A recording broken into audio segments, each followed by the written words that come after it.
Mesdames, Messieurs, amis internautes, bonjour. La 5e édition du Festival des glaces, du chocolat et de la pâtisserie s'ouvre à Abidjan du 18 au 21 mai prochain au parc d'exposition sur la route de l'aéroport. Pour parler de cet important événement, nous avons l'honneur de recevoir pour vous Monsieur Kwasi Edouard, chef de projet du Festival des glaces, du chocolat et de la pâtisserie. Monsieur, bonjour. Bonjour. Alors, nous sommes donc à la 5e édition de ce festival. Avant de parler de cette 5e édition, est-ce que vous pouvez revenir pour nous sur les éditions précédentes?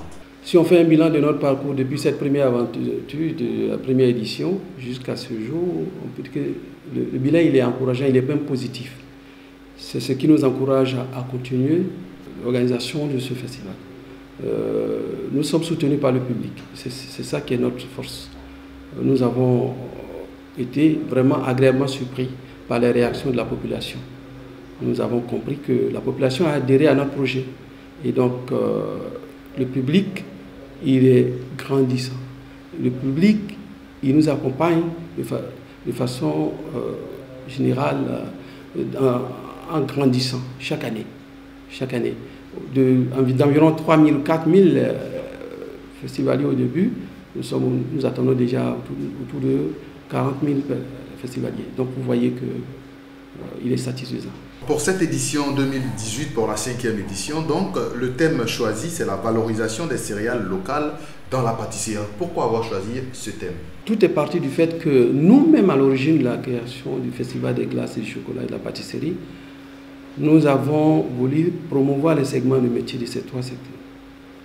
La chocolaterie, la pâtisserie et puis les glaces. Nous avons compris que c'était un secteur porteur, pourvoyeur d'emplois.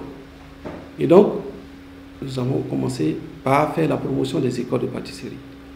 Notre première édition, qui a eu lieu en 2014, nous avons eu l'accompagnement, la présence de 3 ou 4 écoles de pâtisserie. L'occasion était donnée à la jeunesse surtout de venir découvrir les métiers de la pâtisserie. Et donc, nous, on ne peut pas parler de pâtisserie sans produit. Encore que cette pâtisserie, elle connaît des innovations. Et les innovations sont autour de nos produits locaux, surtout les produits agricoles. Donc, on a dit il faut valoriser ces produits. De sorte que tous ceux qui produisent nos cultures de rente ou bien ces produits de culture vivrière puissent vivre de leur art, aussi bien que ceux qui vont embrasser les carrières de la pâtisserie, de la chocolaterie et puis des glaces. Voilà. Donc on s'est dit, il faut qu'on puisse les vendre, il faut qu'on puisse les consommer. Alors, M. Kwasi, quelles sont les grandes innovations de cette 5e édition?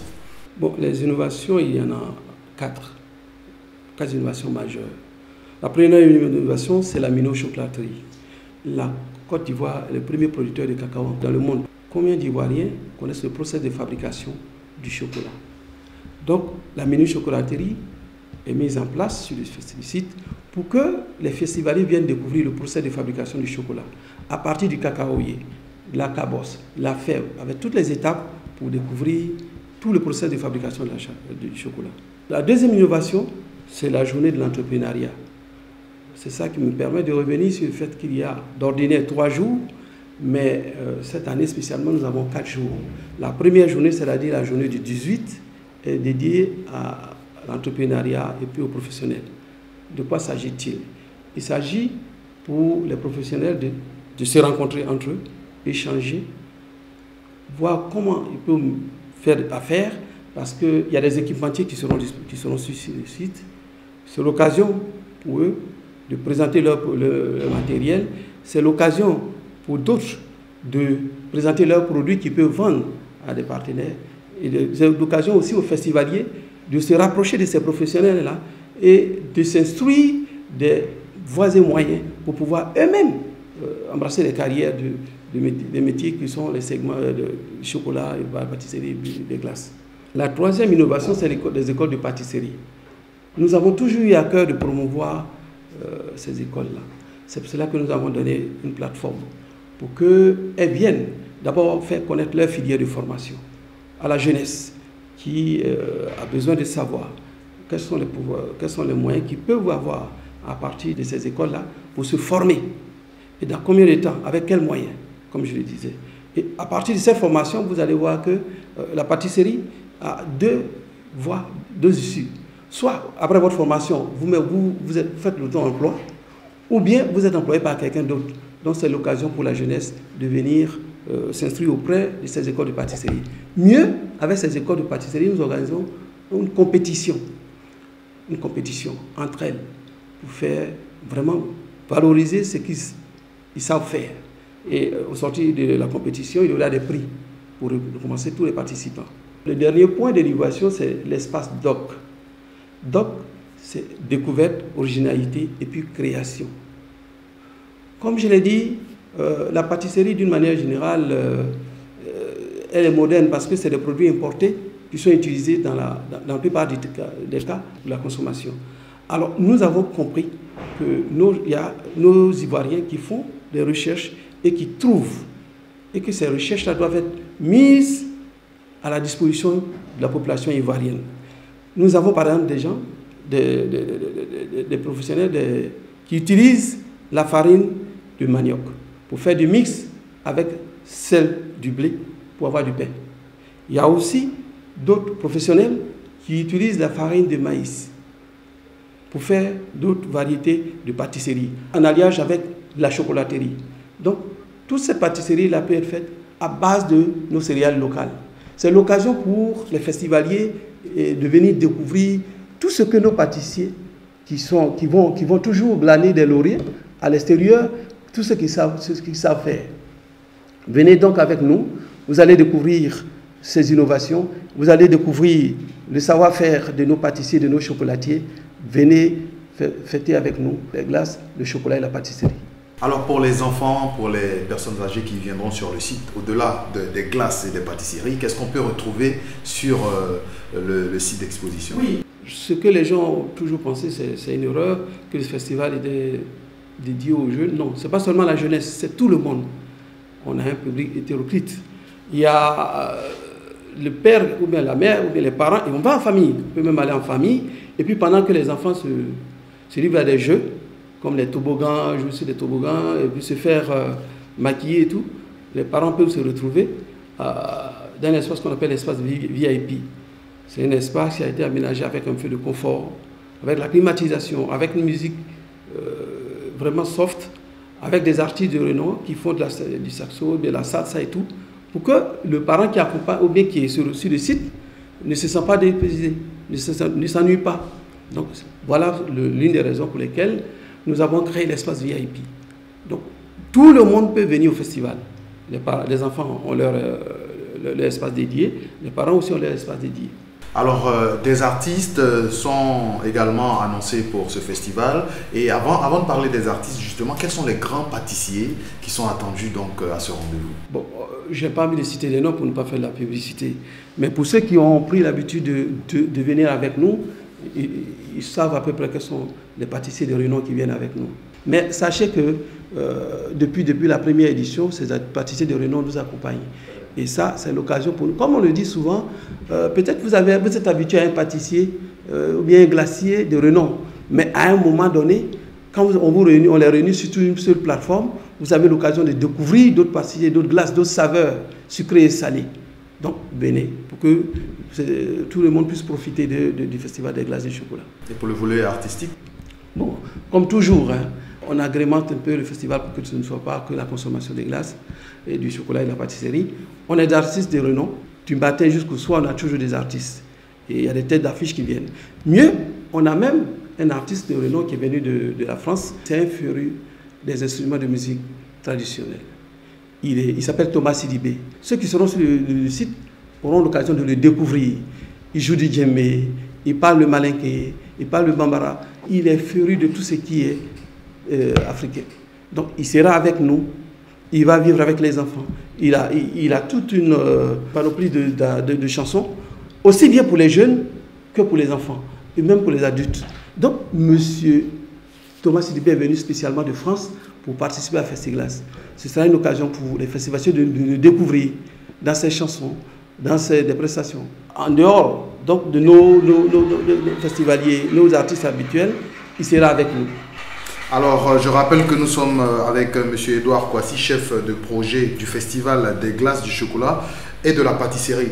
Mais alors, monsieur le chef de projet, ne peut pas passer sous silence le fait que ce festival, cette 5e édition, se déroule pendant la période du jeûne musulman. Alors, qu'est-ce qui est prévu? Oui, cette situation s'est imposée à nous. On a toujours vécu ce festival avec la communauté musulmane.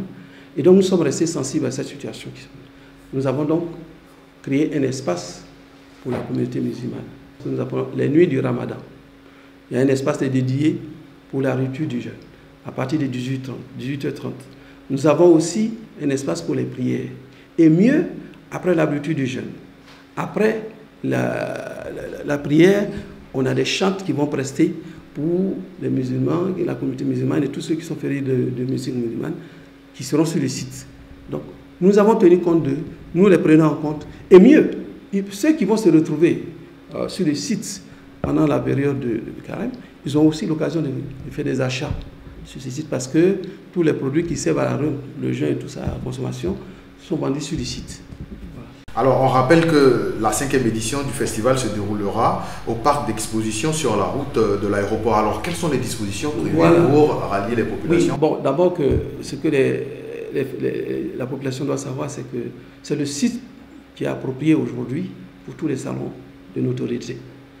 Et par rapport à notre public, nous sommes obligés de faire au parc d'exposition près de l'aéroport.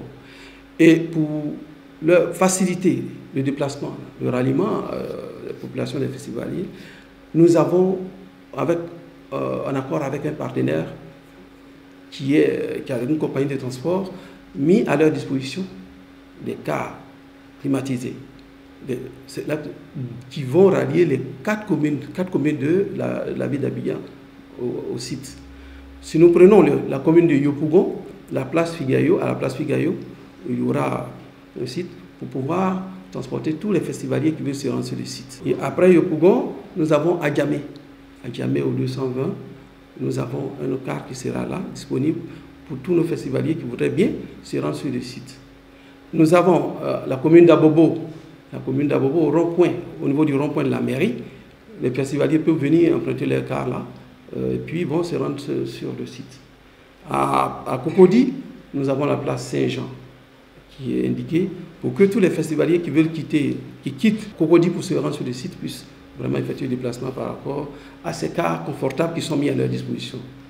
Alors, M. Edouard Kouassi, nous sommes au terme de notre entretien, mais avant, vous pouvez nous rappeler les lieux de vente des tickets et peut-être un appel à lancer pour terminer. Bon, au fait, cette année, spécialement, nous avons décidé de faire les ventes en direct sur le site. Donc, tous ceux qui veulent participer au festival, qui veulent venir sur le site, peuvent venir prendre leur ticket, se procurer leur site. Voilà, sur le site. C'est plus simple que d'aller peut-être dans un autre endroit, faire d'autres courses avant d'aller là-bas. Vous arrivez sur le site, vous prenez vos tickets et puis systématiquement, vous avez accès aussi. Maintenant, les prix, comme je l'ai dit, il y a les droits d'entrée 1000 francs pour le grand public et puis VIP 5000 francs. 5000 francs, c'est pour avoir un espace plus confortable avec une musique dédiée, un service dédié et des artistes de renom qui vont prester pour eux. On rappelle quand même que l'entrée est gratuite pour les enfants de moins de 12 ans. Les enfants de moins de 12 ans, on insiste là-dessus parce que ils sont les prescripteurs, ils sont nos prescripteurs, ils viennent avec les parents. Et donc, nous leur faisons cette fleur de venir et d'entrer gratuitement. Il y a des jeux qui sont à leur disposition. Les trambolines, ils vont se faire maquiller, ils ont le toboggan, ils peuvent faire de la poterie, ils ont tout qui est à leur disposition, tout à leur disposition pour pouvoir passer toute une journée sur le site du Festiglas. Un appel à lancer donc pour terminer. Bon, vraiment, encore une fois, merci de nous recevoir. Et puis, je rappelle au grand public que notre rendez-vous annuel, c'est pour le 18 mai. Le Festival des glaces, du chocolat et de la pâtisserie aura lieu les 18, 19, 20, 21 mai au parc d'exposition près de l'aéroport à Port-Boué. Et donc, Ils sont tous invités. Venez qu'on célèbre la pâtisserie, venez qu'on célèbre la chocolaterie, venez qu'on célèbre les glaces. La valorisation des céréales locales dans la pâtisserie, c'est le thème choisi pour cette 5e édition du Festival des glaces, du chocolat et de la pâtisserie qui s'ouvre du 18 au 21 mai prochain. Et pour en parler, nous avons eu beaucoup de plaisir à recevoir M. Edouard Kouassi, chef de projet de FestiGlace.